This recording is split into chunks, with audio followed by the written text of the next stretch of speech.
So Surah al-Shu'ara, the poets, part 26. So welcome back to the Surah by Surah series. Assalamu alaikum wa rahmatullahi wa barakatuh. You know, poetry has always been a big deal. Even today, we have rap battles, poetry slams, and spoken word events where people pour out their emotions. But imagine a time in Arabia where poets were like today's celebrities. What they said shaped opinions, started fights, even ended wars. So Surah al-Shu'ara, the poet, steps into that world and turns the tables. No poem, no song, no rhyme can match the Quran's divine speech. So an overview of the surah is revealed in Mecca. It has 227 verses. Its central theme is a reminder the truth of revelation versus false glitter of worldly words.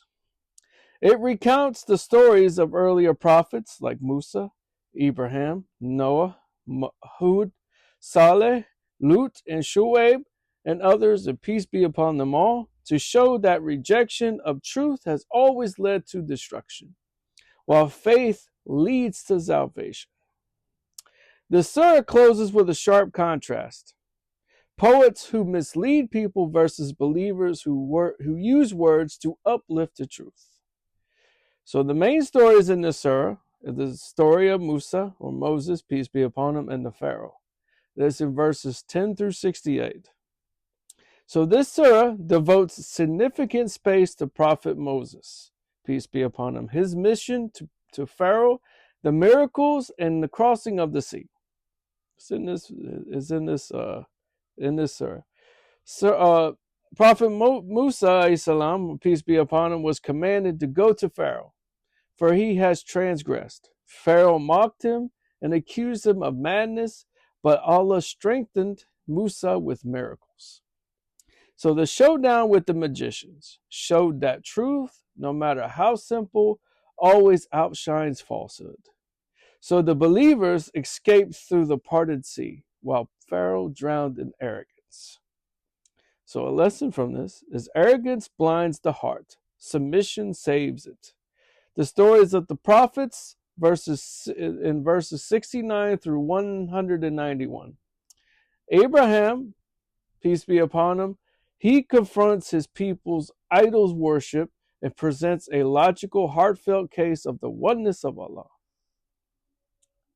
Prophet Noah, peace be upon him, he preaches tirelessly, but is mocked until Allah saves him and the believers.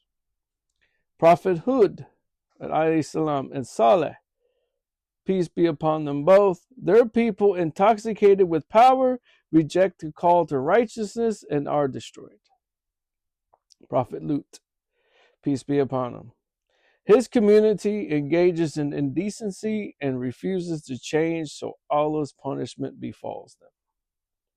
Shu'aib, peace be upon him, he warns against cheating in trade, but his people ignore him and are struck down. So every prophet ends his mission with this statement, repeated throughout the surah. Indeed, and that is a sign, but most of them were not to be believers, and indeed your Lord, he is the exalted in might and the merciful. This refrain is like a drumbeat, reminding us of the consequences of disbelief and the mercy that still underlies Allah's justice. The poets, verses 224 through 227. Finally, the surah addresses the poets in pre-Islamic Arabia. Poets shaped society's values through verses, but Allah distinguishes. So poets who mislead people with lies, exaggeration, and immoral speech versus believers who use their words for truth, remembrance of Allah, and justice. So the Quran itself, through eloquent, is not poetry. It is divine revelation that transcends human creation. So the lessons we can learn from this are: history repeats itself. Every prophet story is a cycle of truth versus arrogance. The power of words, speech can mislead or guide. Our tongue can be a ladder to Jannah or a rope to Jahannam. Allah's mercy is constant even when people reject truth. He sends reminder after reminder after reminder before punishment. So believers must use their talents for Allah, whether it's writing, speaking, or poetry. It must serve the truth. So for my non-Muslims, this section is for you. This surah is incredibly relevant today. In a world full of noise, social media influencers, celebrities, politicians, whose words do we trust? The Quran reminds us that the truth is not about popularity. It's about divine revelation. When people say the Quran is just like poetry, history itself proves otherwise. The greatest Arab poets of the Prophet's time admitted they could not match even one verse of it.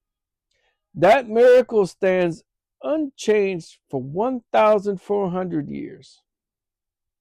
And in closing, imagine standing on the Day of Judgment. Allah will ask, what did you do with your words? Did you use them to heal or to hurt? Did you call people to me or did you lead them astray? So this surah is a wake-up call.